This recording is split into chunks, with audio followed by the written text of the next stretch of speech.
saya mati. Jantung saya tak sanggup menahan ketegangan dunia, hingga pada akhirnya putuslah perangkat itu. Hari ini saya mati. Hari ini juga saya bertemu malaikat dengan miliaran mata yang setiap pilihannya mencabut nyawa umat manusia. Hari ini saya mati. Hari ini saya bertemu malaikat. Hari ini juga saya bertemu kembali anak dan istri saya. Pesta Majelis Pak mempersembahkan pentas monolog 4 aktor dengan judul Jantung Hati, aktor Dirga AS, Teater El Nama. Selamat menyaksikan.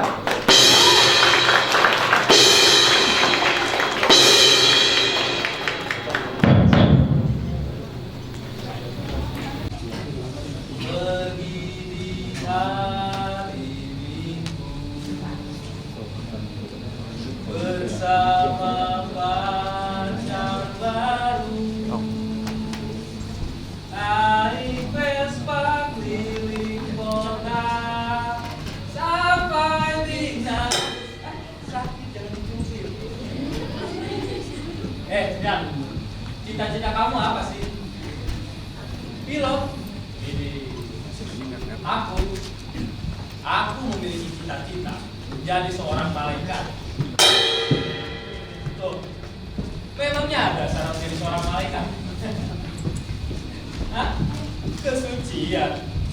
Kalau suci adalah syarat jadi seorang malaikat, itu artinya tak ada seorang pun yang mampu jadi malaikat.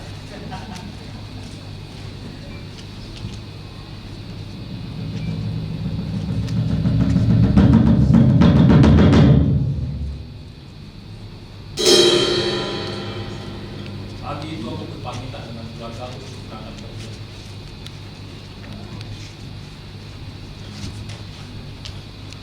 Ayah berangkat kerja dulu ya. Assalamualaikum. Di dalam perjalanan, tiba-tiba seorang pemuda menyeberang, hampir saja menabrak.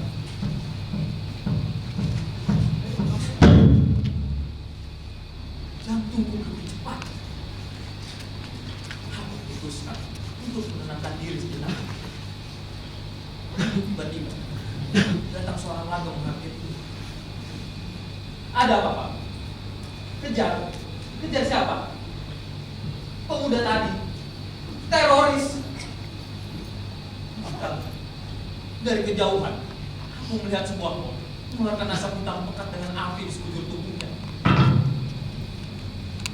Baik, Pak, baik. Saya kejar.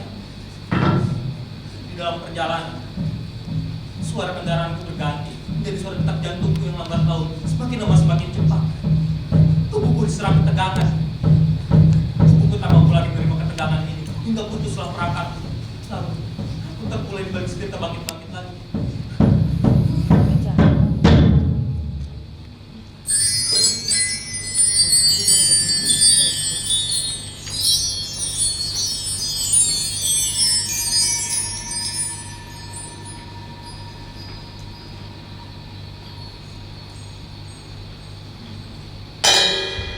Hari ini aku mati.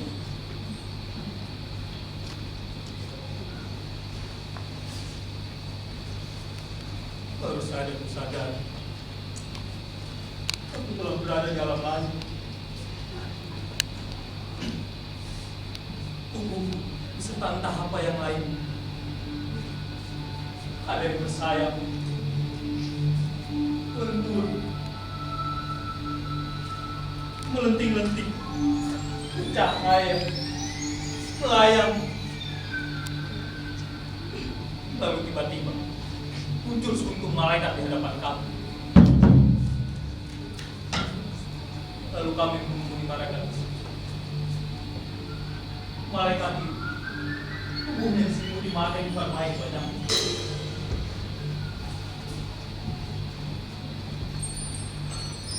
Ribuan,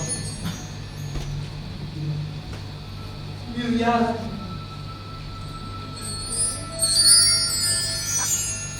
Enggak, aku bisa menebak siapa malaikat itu.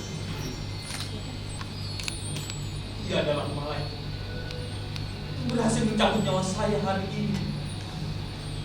Israel. Pernah sebelumnya 2 kali dia datang menghampiri. darah dan tulang orang dengan berkata, aku belum siap. Setiap satu mata Israel berkedip, maka satu nyawa manusia tercabut dari tubuhnya. Lalu aku bayangkan, bagaimana jika Israel di medan perang cukup dengan berkedip, maka bahkan puluhan ribu nyawa manusia tercabut dari tubuhnya.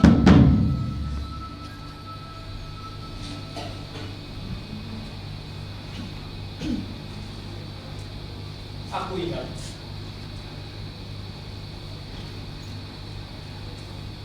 aku pernah berterus terang kepada pacarku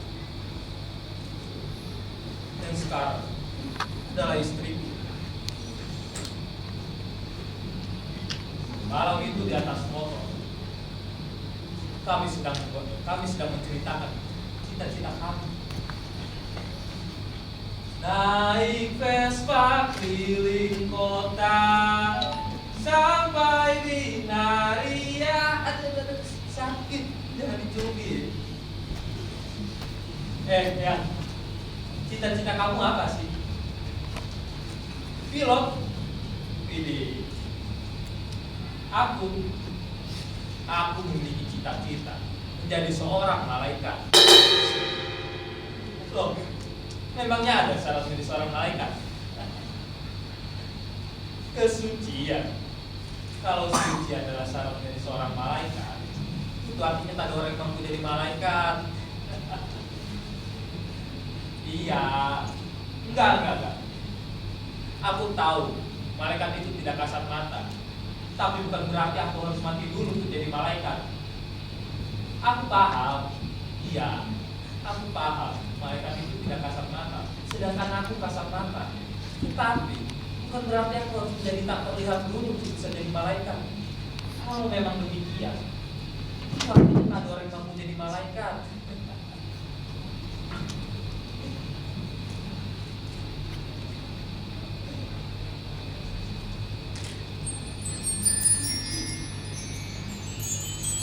Keyakinan, ketegasan hati Bunda membuat aku semakin jatuh ke dalam pelukan.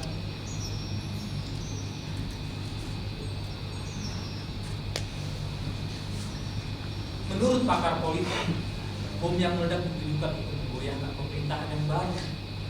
Apabila politik goyah, maka ekonomi tidak akan stabil. Rakyat yang miris terhadap serangan teroris tidak akan bisa hidup tenang. Sekitar puluhan juta pengangguran mau makan apa kalau lowongan pekerjaan tutup sama sekali. Mereka akan pergi ke kota-kota besar karena hanya di sanalah rezeki bisa didapat. Bom yang meledak ditambah lagi dengan gentayangannya gelandangan di mana-mana adalah komposisi yang cukup efektif untuk menggoyahkan pemerintahan. Apalagi kalau yang meledak adalah bom berupa fitnah dan hoax.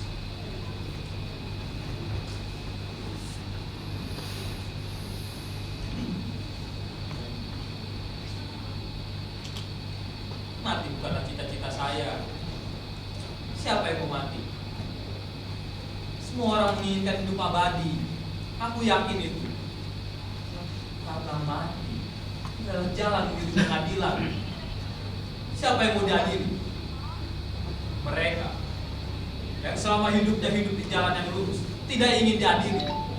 Termasuk mereka para penegak keadilan. Aku yakin itu.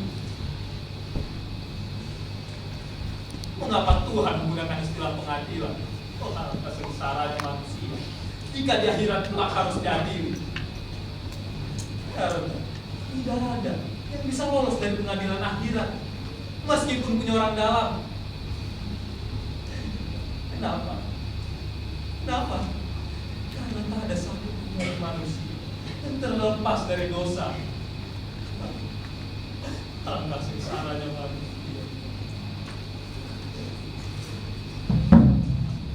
Tiba-tiba Israel hendak diganti oleh sekutu malaikat kami. Malaikat itu berganti-ganti bentuknya menjadi sekuntum bunga, sangat indah. Bunga mawar, bunga melati, bunga anggrek, Jangan dunia kasar. Tuan malaikat, mau kemana? Tuan malaikat, tunggu saya. Tuan malaikat. Sekolah tidak ingin berbicara. Malaikat bergulir di atas permukaan sehingga membuat aku berdiri mengejar. Tuan malaikat, tunggu. Tuan malaikat, saya mau dibawa kemana? Tuan malaikat.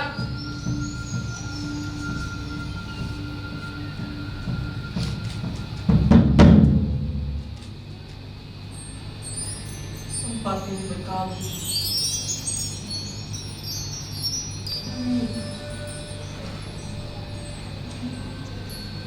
Aku tak menyangka ternyata kematian semembahagiakan ini sungguh di luar duga.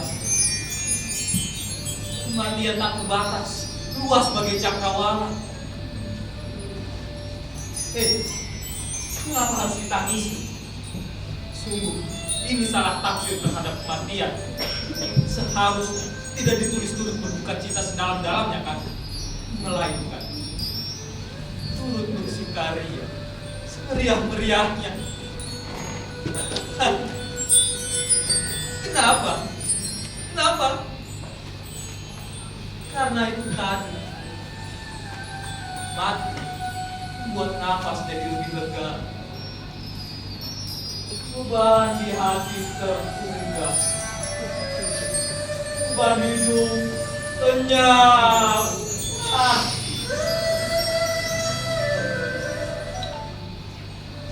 Bagi manusia, mati adalah jatuh hati. Puja, kesana terakhir, hasrat utama kehidupan. Saya ingat kata kiai saya.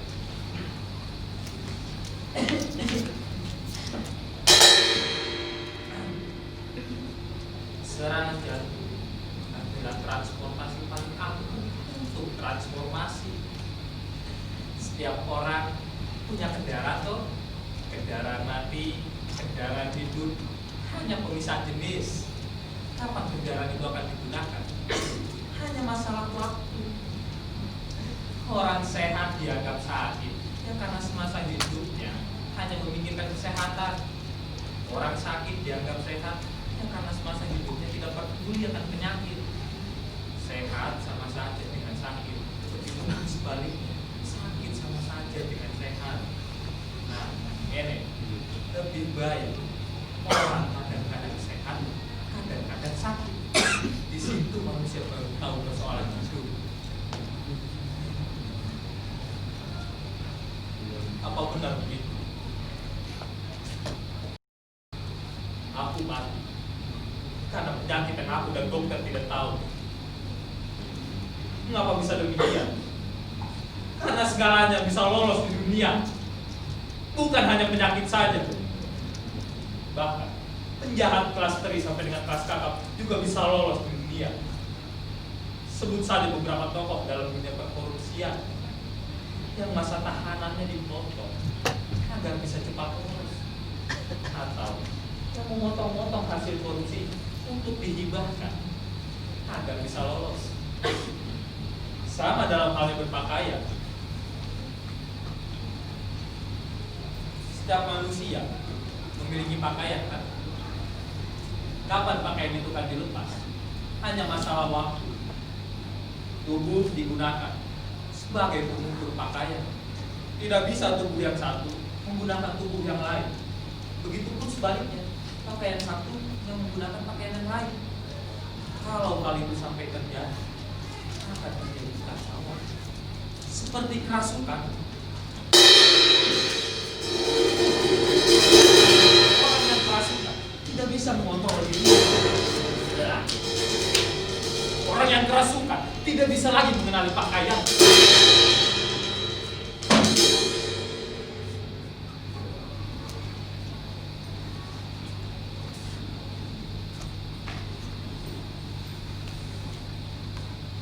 Dalam beribadah, kita telanjang.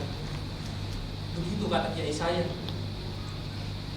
Seringkali kita mematut-matut ketika sedang beribadah, memohon agar mati saat itu juga, karena sedang suci-sucinya.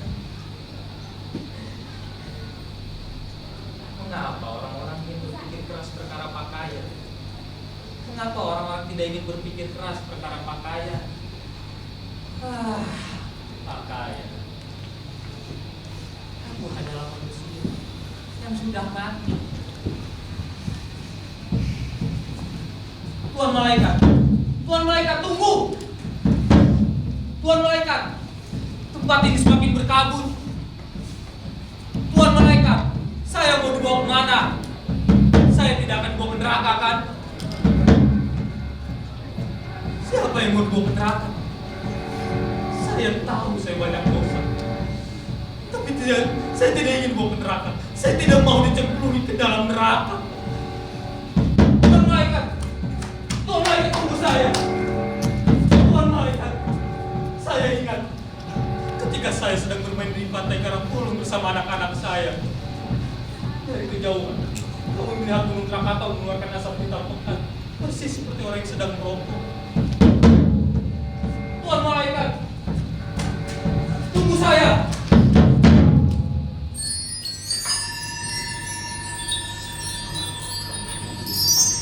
Dari ujung lorong, aku melihat keluarga aku yang malam-malam.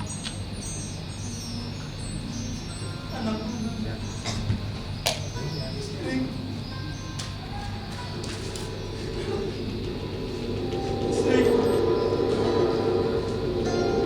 Apa yang membuat kalian menyusulku secara bersamaan? Kalau bukan karena kuasanya.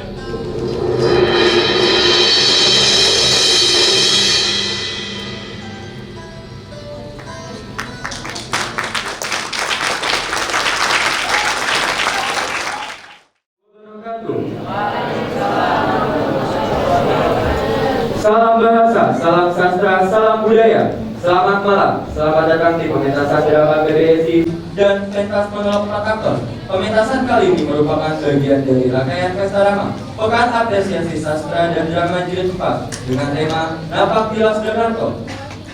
Berikut ini peraturan selama pementasan berlangsung. 1. Penonton dilarang membawa senjata tajam. 2. Dilarang makan, minum, dan merokok di dalam ruangan. 3. Dilarang mengambil foto dan video menggunakan lampu kilat atau flash. 4. Diharapkan mematikan ponsel atau mengubahnya dalam mode diam. 5. Dan diharapkan untuk tidak membuat kegaduhan. Rintik seorang perempuan buta. Sehari-hari bekerja dengan hati nurani sebagai penggali kubur bagi bayi-bayi yang dibuang ke dalam lubang. Namun nyatanya, perbuatan baik tidak selamanya dianggap sebagai ketulusan hati nurani. Lalu mengapa Rintik sebagai racun masyarakat yang harus dimusnahkan karena melawan kekuasaan dan merusak sendi-sendi hukum yang berlaku?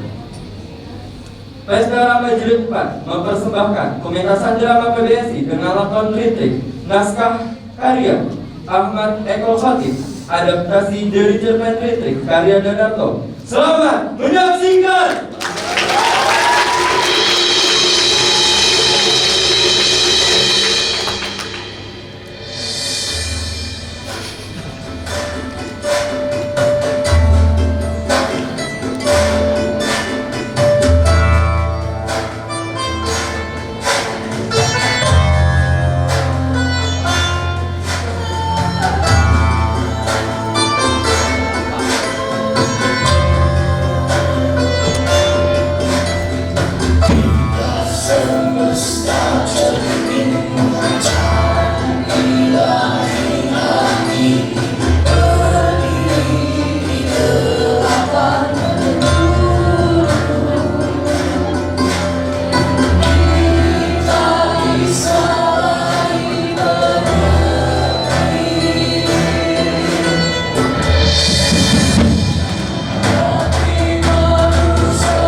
yang baik lagi yang harus aku kuburkan.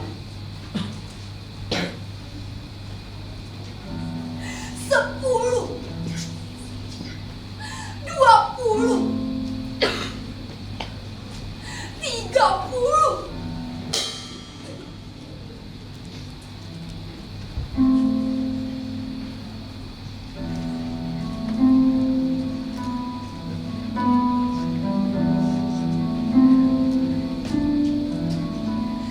Dari lelaki gagah dan perempuan anggun,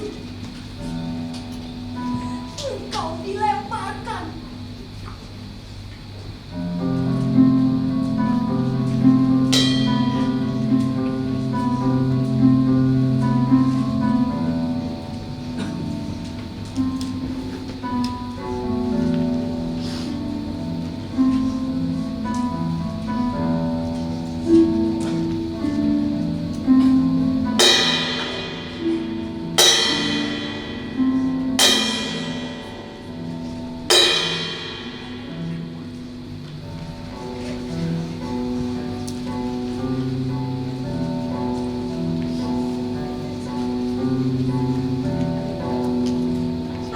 Dari pria yang gagah dan perempuan yang jelita, engkau dibuang.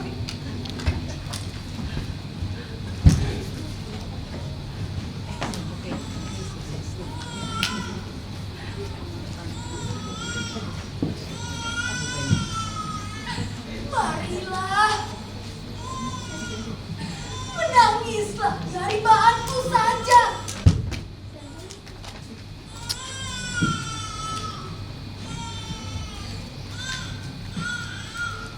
Oh, bayi-bayi merah yang manis dan sendirian.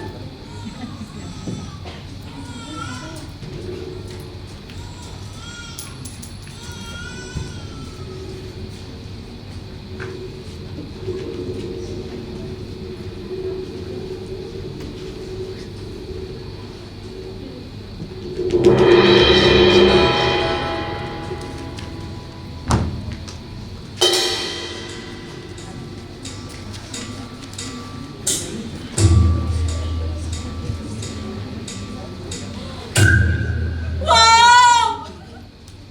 OMG! Siapa perempuan itu sebenarnya? Perempuan itu namanya Rintrik. Rintrik yang buta. Oh, Rintrik! Setiap hari dia itu menguburkan bayi-bayi yang dibuang ke lembah ini. Ya, kalian tahu kan? Dulu lembah ini begitu indah. Tapi semenjak para wisatawan datang dari berbagai penjuru, tempat ini berubah menjadi lembah mesum. Iu! Bahkan mereka membuang mesum mereka di lembah ini sampai mati. Astagfirullahaladzim. Iya, betul. Lembah ini menjadi angka. Astagfirullahaladzim. Kebiasaan banget. Untuk datang perempuan itu, Rintrik. Ya, dia seakan-akan membawa rahmat yang selalu mendapatkan limpahan cahaya dari Tuhan. Setiap doanya selalu dikabulkan. Rintrik, iyo. Dia juga sering menjadarkan orang-orang yang jahat, bahkan juga sesat. Tapi di setiap hembusan nafasnya itu, dia selalu menyebut kebesaran Tuhan. Tuhan! Setiap hari bisa kita lihat ada saja yang mengunjunginya. Ada yang ingin belajar ilmu. Yo, Ada yang ingin lolos caleg. hah? Demi apa? Demikian serius ini. Bahkan ada yang ingin jadi presiden. Mantap jiwa. Dan juga ada yang ingin mendapatkan sorotan matanya yang buta itu agar imannya kuat dan hidupnya sentosa. Betul. Dan dari matanya yang buta itu terpancar ketulusan untuk membantu kita dan bahkan luruskan kita ke jalan yang benar. Wah!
halus, tulus, seperti batang-batang padi yang kalian tanam.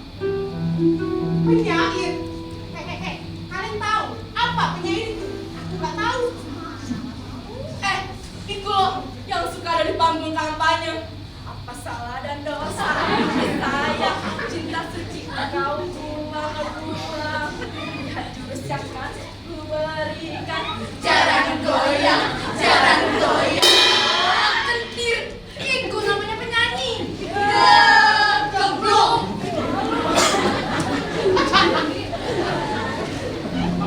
Fitri.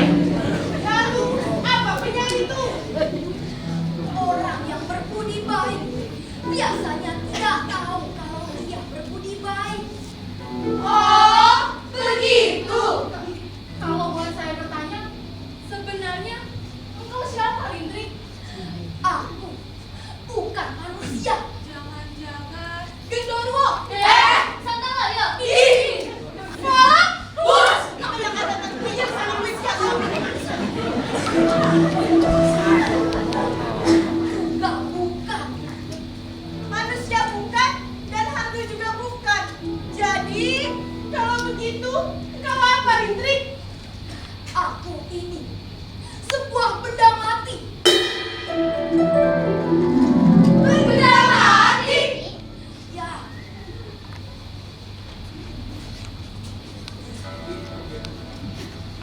Ada perlu apa kalian datang kemari?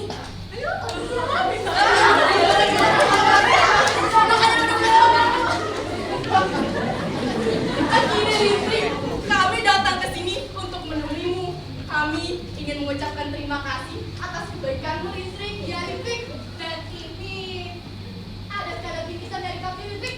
Bisa banyak, Rindrik. Jagung manis yang juga tapi kuntet. Sayuran organik, panas. Kacang panjang. Nasi goreng, Rintrik, buatan suamiku.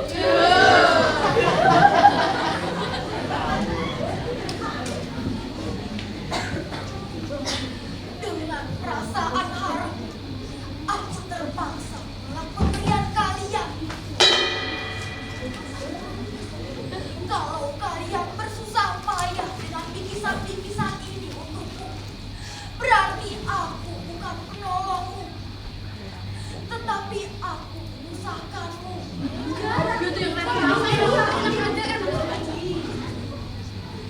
Jangan sekali-kali kalian ulangi. Tapi Rindrik, bukankah kamu memerlukan ini untuk keperluan hari? Iya, dan bukankah kamu butuh makan juga?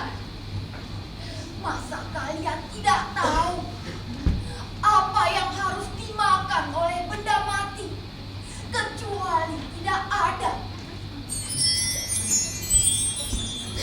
Seandainya dia masih butuh makanan, udara yang lewat di sekelilingnya sudah cukup, kan? Ambillah barang-barang bawaan kalian. Sayang banget.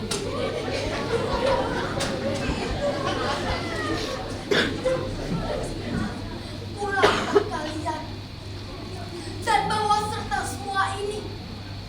Benda mati tidak memerlukannya.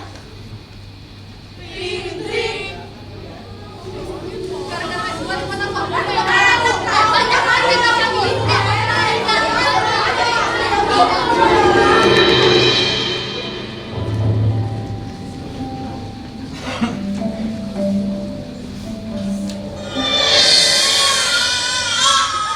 bayi itu sudah mulai memanggil lagi, meminta untuk menguburnya.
daripada badai yang menampak-nampak muka kalian.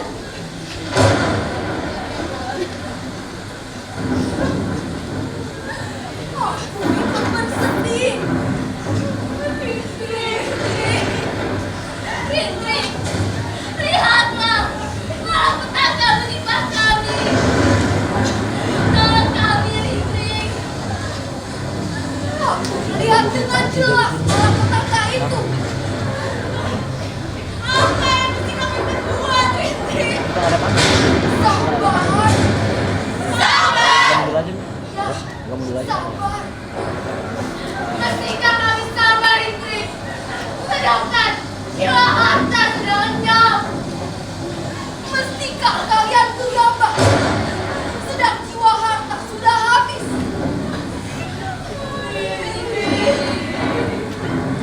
Rintrik yang suci sesepuh kami, tolonglah panjatkan doa kepada Tuhan.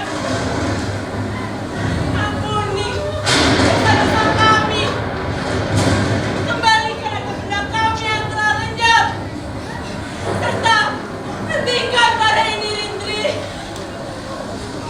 Yang suci hanya Tuhan. Dan tiap orang bisa berdoa sendiri-sendiri. Dan Tuhan Maha tahu apa yang baik bagi kita sekalian.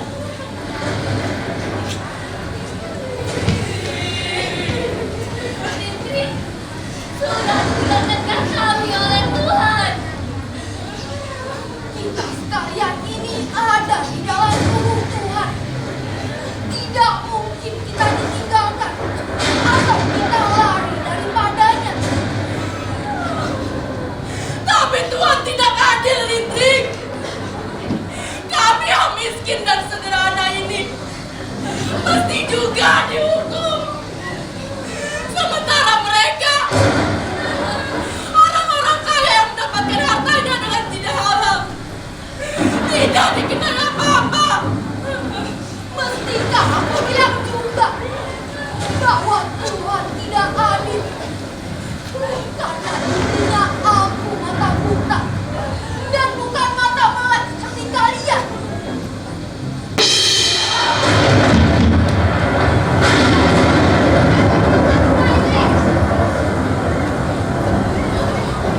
Hilangnya murnian.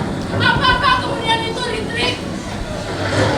Yang adalah sesuatu yang tulus, semacam keikhlasan yang tulus, atau semacam batang padi yang timbul tanpa pamrih. Iya, tunggu saja, tunggu dan tunggu. Digemblengnya dirinya untuk tumbuh lebat.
konserlah ke seluruh negeri.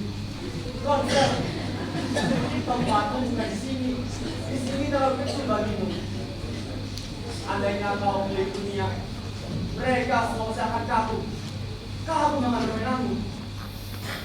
Aku sudah berkeliling sebelum aku berangkat keliling. Dan aku sudah konser sebelum mereka tahu akan arti konser. Ritrik yang buta. Kalau boleh aku bertanya, adakah Ritrik yang tidak buta? Ada Siapa dia? Ritrik yang tidak buta. Lalu di mana dia? Yang ada di hadapanmu. Apa? Di hadapanku. Ya, Bagaimana mungkin?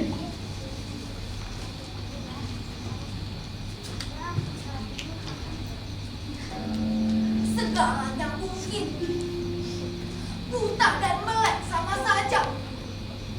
Kalau dia sudah dibimbing sendiri oleh hati nuraninya. Baiklah Ritrik. Kalau begitu, tolong kamu uruskan bayi ini.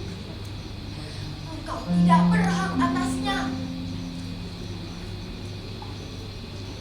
Kau tahu itu? Aku selalu tahu. Engkau tidak berhak atasnya. Apa beda berhak dan tidak berhak? Sedangkan segalanya sudah nyeleng. Tidak benar. Bukan segalanya sudah nyeleweng. Tetapi terlalu gelap untuk diraba. Kau takkan melakukan apa-apa atas bayi itu. Engkau seorang yang setia. Terlalu bagus perkataan itu. Aku bukan orang yang setia, tapi aku adalah mengkani si perut. Bayi itu haus. Kemarikan. Aku susui.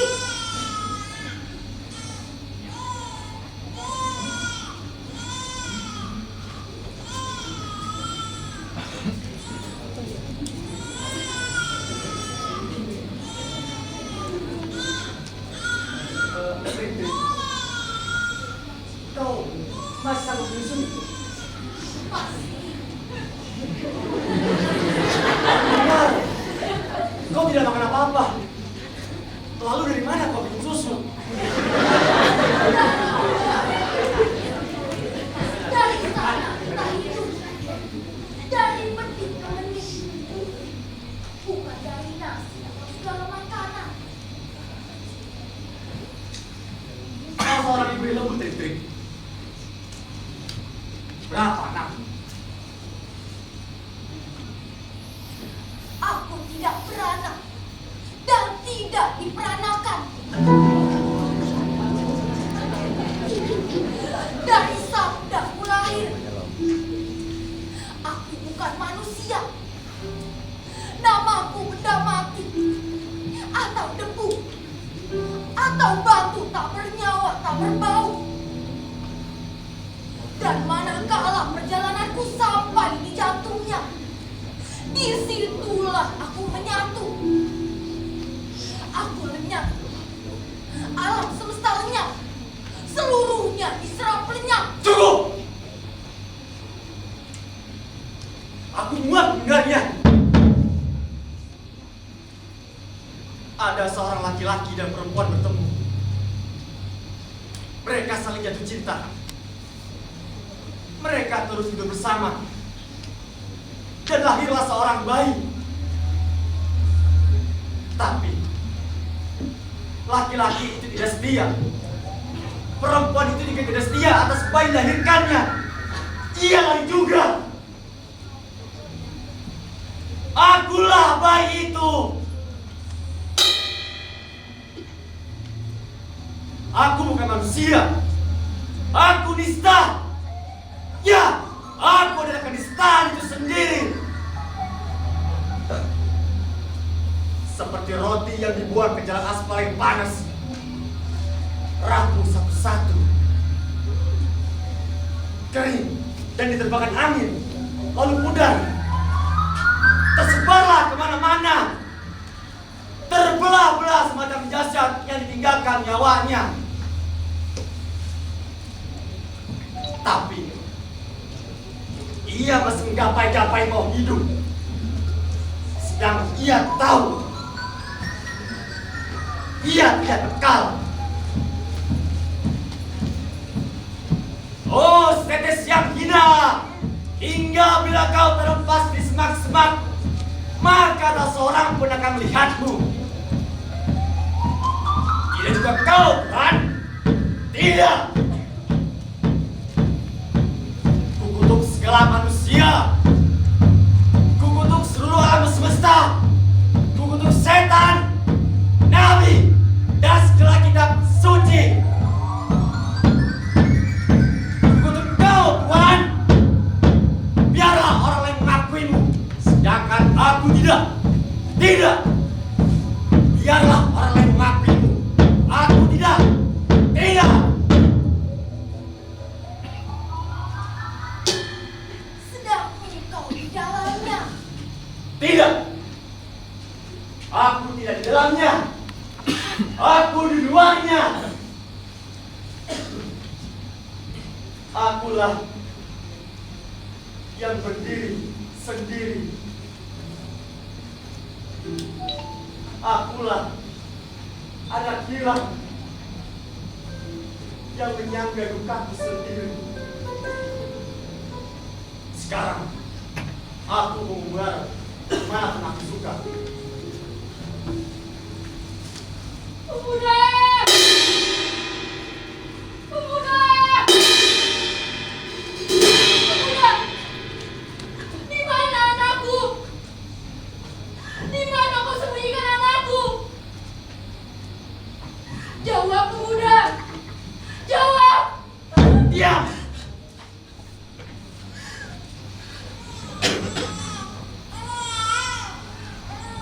Anakku!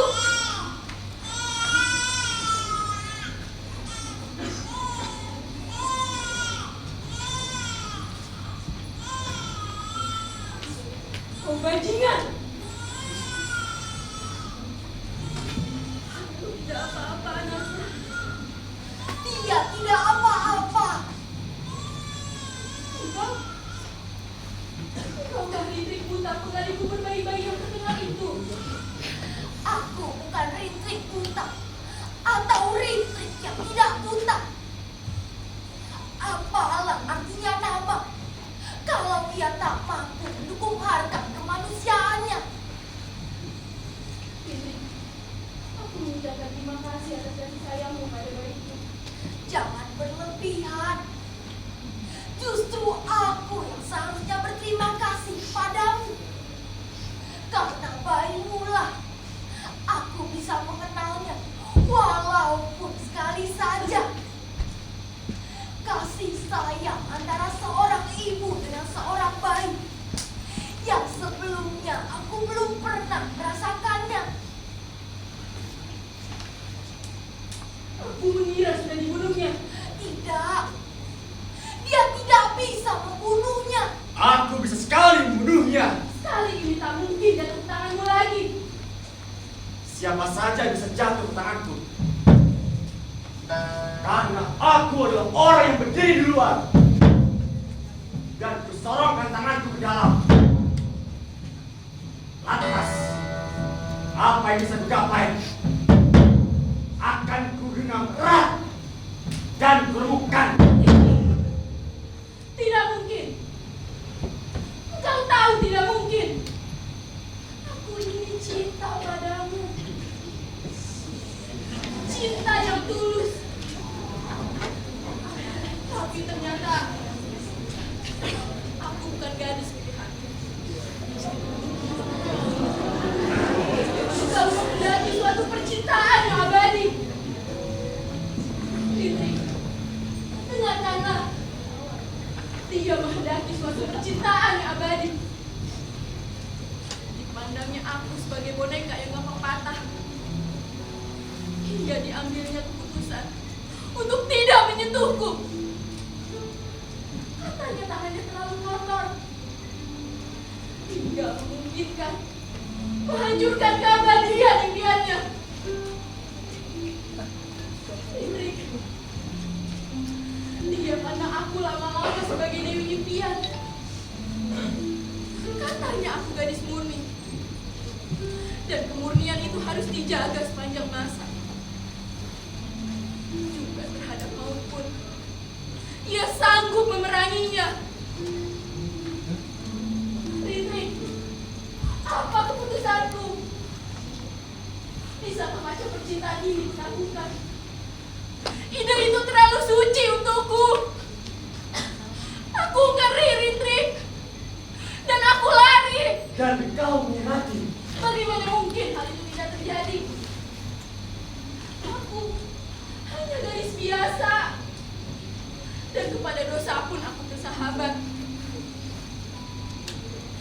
Oh, Rintrik, dengarkanlah.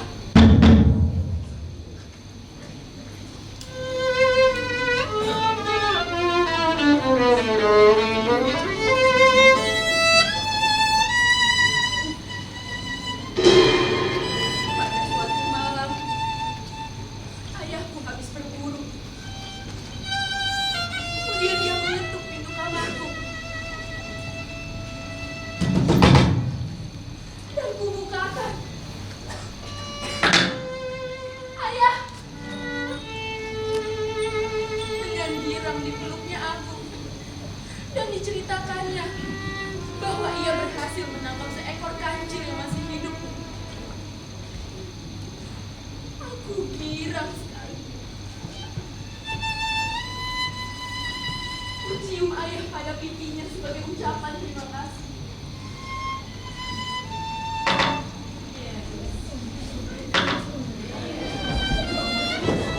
Dan dipeluknya aku erat-erat. Ayah! Tapi pelukan yang kali ini terasa lain sekali. Terasa ada aliran dahsyat dalam tubuhku. Aku lunglai. Aku gemetar. Aku memang kagum pada ayah. Ia seakan-akan orang lain. Seorang pemuda lain. Seorang yang seolah-olah maha kuasa. Kubayangkan ia dengan senapannya akan tegak perkasa walau menghadang 1000 gajah pun. Sebagai gunung batu yang kukuh dengan sungai-sungai yang mengalir deras, menyibak dan membakar hutan lebat. Seolah lukisan semesta yang berisi kehangatan, kesejukan, dan jurang yang paling dalam.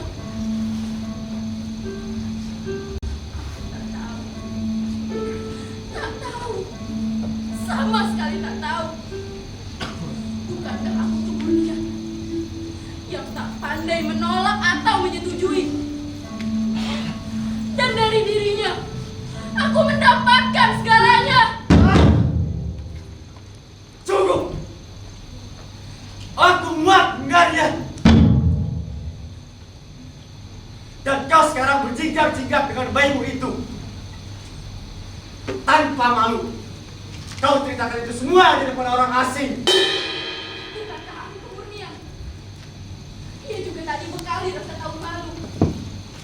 Justru di hadapan Rintrik inilah aku membuka segala rahasia.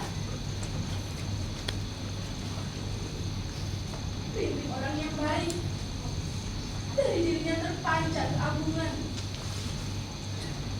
Aku butuh Rintrik hingga aku tentram dengan dosaku. Engkau akan tentram dan tiada dosa lagi dalam tubuhmu.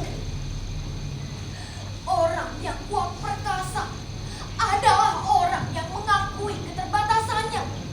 Bagiku tidak batas ini. Kedudukanmu itulah keterbatasanmu. Biarlah. Biarlah, aku saya kemana saja aku pergi. Biarlah sungguh. Iya toh, akan menyatu dalam tubuhku tanpa aku tahu dan aku setujui. Lalu, kenapa aku justru dipilihnya? Kenapa aku bukan orang lain? Jangan mengira kau saja yang memperoleh beban itu. Aku juga memperoleh beban itu. Ibuku adalah seorang yang diperkosa. Dan setelah aku lahir, ia bunuh diri. Ayahku ternyata seorang perampok pembunuh. Dan orang telah berhasil membunuhnya beberapa hari setelah aku lahir. Ngeri sekali. Tidak ada yang ngeri. Karena aku adalah orang-orang yang bahagia.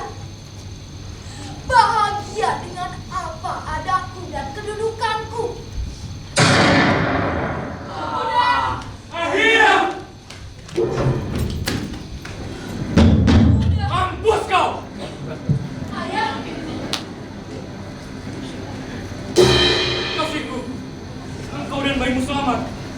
iya ayah. Syukurlah. Bos, kami telah mengadakan pengajaran cepat. Iya, kamu lepas. Tapi ayah terlalu kejam kepadanya. Tidak, sayang. Itu belum apa-apa. Timpa dengan dosanya. Kau dengar Trik? Ada beban baru lagi bagiku. Selamat tinggal. Aku mau membalas. Habisi dia!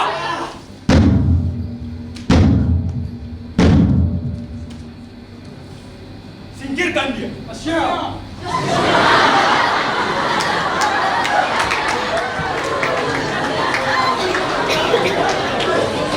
Mana juga kau bilang kemampuannya juga pelabuhanmu. Sudah kalian singkirkan dia. Siap. Bagus. Semua harus siap menghadapi segala tiba.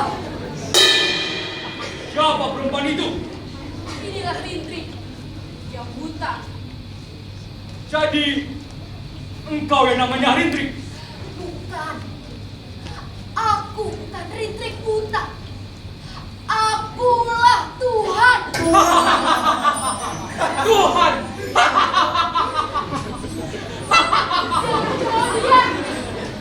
Kami tidak mencemoohkan dia, sayang. Hanya saja kami merasa lucu.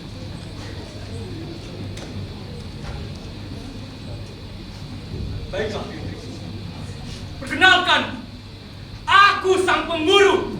Seorang yang mempunyai daerah kekuasaan yang luas atas lembah. Termasuk lembah ini. Lantas, apa sesungguhnya maksudmu dengan berada di sini? Aku tidak mempunyai maksud yang sesungguhnya. Kecuali mengubur mayat bayi-bayi yang berserakan di sini. Aku senasib dan sepenanggungan dengan mereka. Aku dilahirkan di dunia ini persis dengan cara mereka lahir. Hina dan nista. Walaupun sengsara, engkau kelihatan bahagia, Rintrik. Begitulah kebahagiaan belit-membelit dengan kesengsaraan. Sebagai lingkaran yang berpusat tak habis-habisnya. Kebahagiaanku adalah penderitaanku. Karena kebahagiaan berpusat dalam lingkaran penderitaan. Sedang kalau aku menderita, maka penderitaanku adalah kebahagiaanku. Karena penderitaan berpusat dalam lingkaran kebahagiaan. Begitulah, kebahagiaan dan penderitaan sama saja. Alam semesta dan isinya adalah kematian abadi. Karena bergerak sendiri, aku adalah salah satu penghuni alam semesta ini. Aku adalah benda mati. Mana mungkin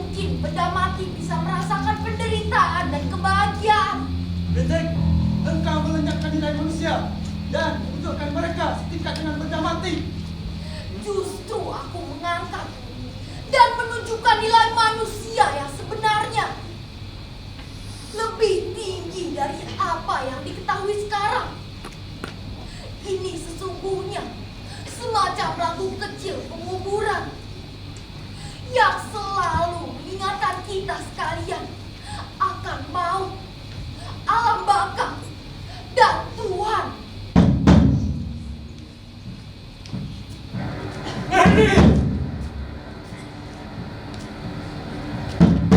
Kalian lihat, ketika kalian membidik, wahai para pemburu, bukan kalian sendiri yang melakukannya. Ada kekuatan lain yang lebih besar yang melakukannya. Dan kekuatan besar ini sendirilah yang sepenuhnya melakukannya. Allah, sialan. Kita percaya akan kemampuan pikiran dan perasaan. Tetapi ternyata bekal kita itu tidak mampu menanggulangi serangan ketakutan, kesedihan, kesepian, kecintaan, kebosanan, dan maut. Bukankah bekal kita itu merupakan beban berat bagi kita? Tidak baikkah beban kita itu bila dipasrahkan pada pemiliknya yang sejati? Hingga terbebaslah kita dari perasaan-perasaan yang tidak mengenakan kita. Kalau kita sudah pasrah, sebagaimana langit, gunung, laut yang pasrah, maka kekuatan raksasa yang menggerakkan segala-galanya akan bergerak sendiri. Betapa hebatnya kalau pikiran kita, pikiran dia, lidah kita, lidah dia, hati kita, hati dia, dan tindakan kita, tindakan dia.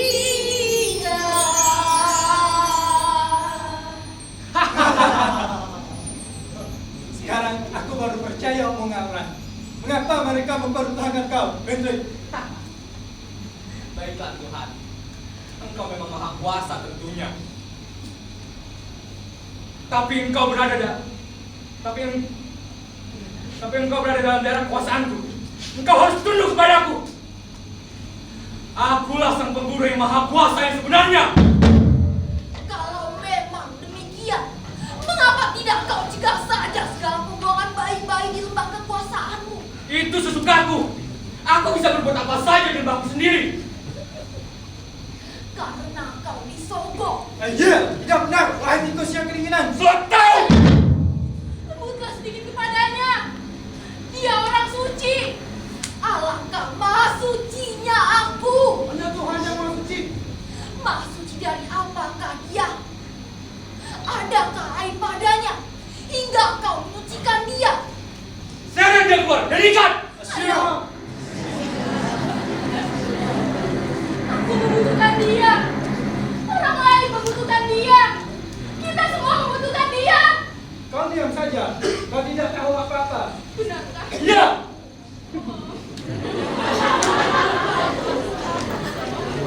Dia tidak sekali tahu apa-apa. Seret dia. Siap.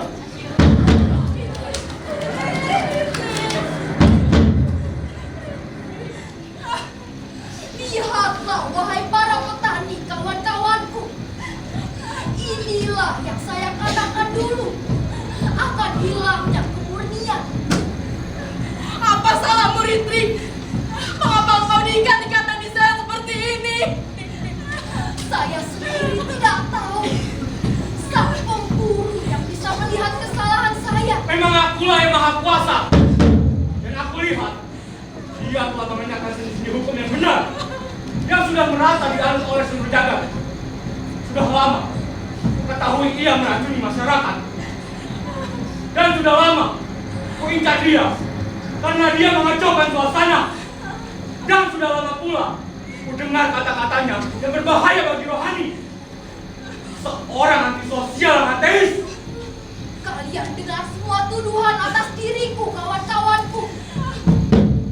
Seorang antisosialkah aku yang jauh-jauh datang kemari secara sukarela menguburkan mayat bayi secara nista? Antisosialkah aku yang mengajar mereka secara gratis sampai-sampai sebungkus nasi pun tak ku minta? Berbahaya bagi rohanikah aku yang membuat mereka lebih teguh imannya? Mengacau suasanakah aku yang setelah kedatanganku keadaan lebih damai? Meracuni masyarakatkah aku yang sedang lidahku tidak berbisa dan setiap kataku teratur? Aku yang mengoreksi hukum sama dengan merongrong hukum. Ateiskah aku yang setiap aku bernafas paru-paruku selalu bergetar? Allah, Allah, Allah. Rin, engkau mempertahankan diri. Zatmu lain dengan zatnya. Apa saja di sisi Tuhan, bukan Tuhan. Aku tidak mempertuhan diri. Aku hanya meningkatkan logika. Bukankah manusia itu suci bagi manusia lainnya? Semua cendekiawan tahu bahwa yang suci hanya Tuhan. Salahkah aku meningkatkan logikanya menjadi manusia adalah Tuhan bagi manusia lainnya? Aku juga, mereka juga, dan kusembahlah semuanya. Hanya dengan demikianlah kita mencapai masyarakat yang penuh kasih sayang, penuh kemakmuran yang merata dengan sebenar-benarnya. Engkau menyangka Tuhan yang sebenarnya. Justru aku memperlihatkan pribadi Maha Tunggal yang senyata-nyatanya. Ini serupa permata cahaya yang jelas menyelimuti kita. Saking jelasnya, hampir-hampir mata kita bisa merabanya. Kita renangi permata cahaya itu hingga kita sampai pada pojoknya, pada jurangnya, dan tikungannya kita dapati semua wajah Tuhan. Ikatlah dia, itulah bukan bayi-bayinya.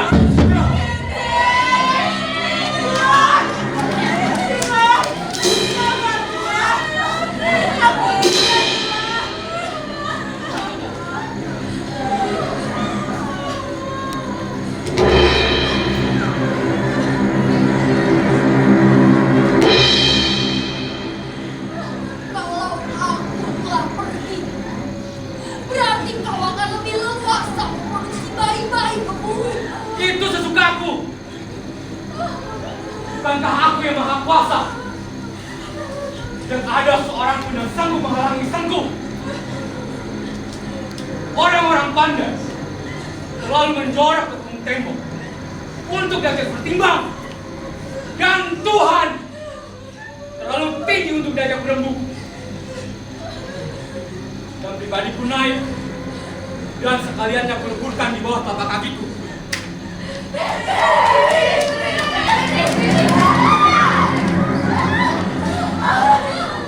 Tentu saja tangismu aku bukan bagi bayi-bayi yang dikubur di sini, bukan. Rintik, sudah lama aku dengar namamu. Aku acuh tak acuh. Rintik, aku acuh tak acuh. Dan sampai tiba waktunya seperti ini, ku terjam kau. Diam, diam! Diam, diam! Diam!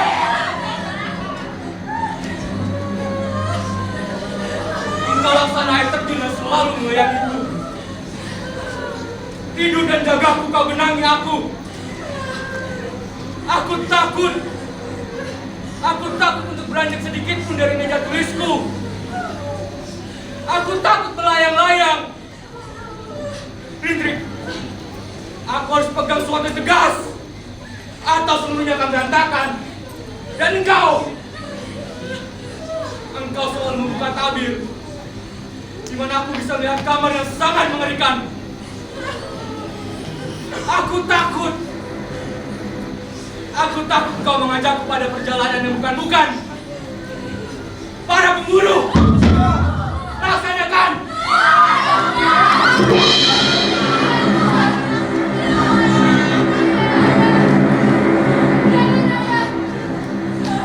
Diam kau! Ini sudah jadi keinginannya. Suatu kenangan yang kekal. Pemburu, di mana panca indramu? Hingga kau lupakan kejadian-kejadian yang lalu. Mestikah besok kau akan berbuat lagi? Seperti anak sekolah yang gelabah saja. Mestikah kau arungi kenistaan tak henti-hentinya? Di seberang sana, kau bakar Tuan Delas. Dan di ujung yang lain, kau salingkan Al-Halaj. Di ujung sana, kau habisi Abraham Lincoln. Dan di ujung yang lain, kau seret-seret Mahatma Gandhi. Pemburu, kau tak bosan meneruskan senapanmu. Cukup Hendrik. Aku lemah, maka aku harus jadi yang maha kuasa. Dan untuk penyakit kalinya, apa keinginanmu? Syahwat yang besar sekali. Apa itu? Melihat wajah Tuhan. Habisi dia!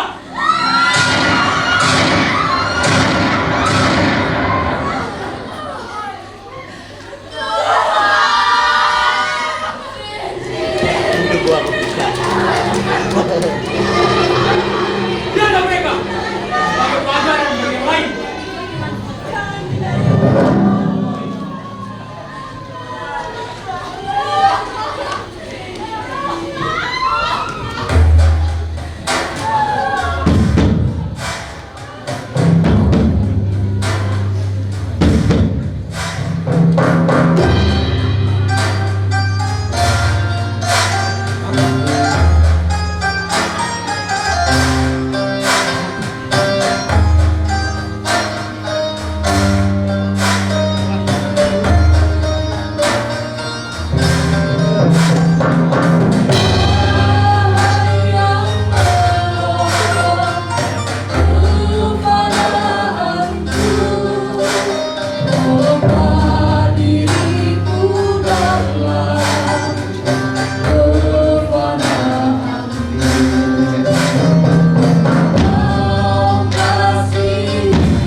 Selanjutnya pementasan tim produksi dan tim kreatif, desain grafis Malik Diam,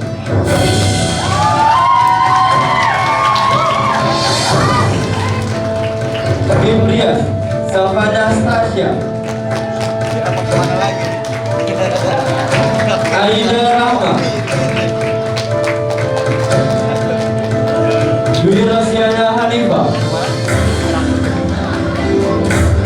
Salma Dua, Eka Novita, Adelia Cahaya, Sylvie Firda, Yudia Liza, Penata Cahaya, Imron Rosyadi, Penata Musik, Emrah Gadi dan Ahmad Eko Khotif. Dan inilah dia para pemain dan asal lama Rintik, Dahlia Diana Vitasari sebagai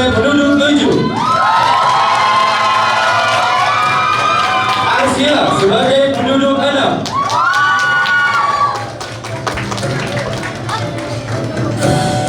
Dia Ayu Karina sebagai penduduk 5. Anissa Yuniar sebagai penduduk 4. Nur Zaima sebagai penduduk 3. Vina Nur Farihani sebagai penduduk 2. Dita Arni Septiapani sebagai penduduk 1. Para pemburu Hasan Watai sebagai pemburu 3. Nurman Sirijana sebagai pemburu 2. Zia Nasri Azlani sebagai pemburu 1. Robi Ronaldi sebagai pemuda. Desi Nurjana sebagai gadis. Aprilia Haryati sebagai rintrik. Pemenolong Dirga HS dari Datar El Nama. Kesejahteraan Desi Nurjana. Dana usaha Vina Nur Farihani. Bendahara Aprilia Haryati. Ketua kelompok Vina Nur Farihani. Pengincar kampung Dahlia Diana Vitasari dan Aldi Alvaru.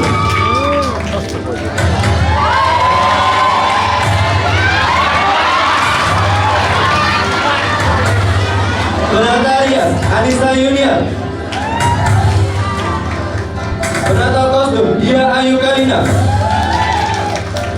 Penata artistik Zia Nasri Adlani dan Nurman Sirijana. Tim musik Robi Ronaldi dan Nur Zaima serta Kiki Donika.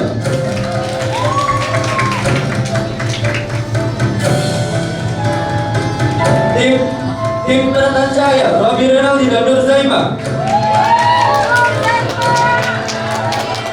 Sutradara Arsia. Dan inilah dia pembimbing pementasan dengan 8 rintik, Ahmad Eko Hosni.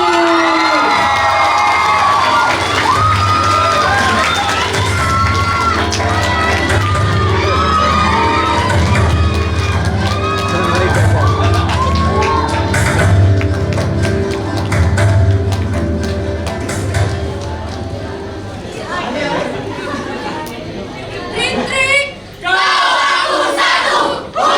Terima kasih kepada Allah Subhanahu wa Ta'ala, orang tua kami, tim produksi Bestara Mapan, keluarga besar jurusan Pendidikan Bahasa dan Sastra Indonesia, UIN Syarifin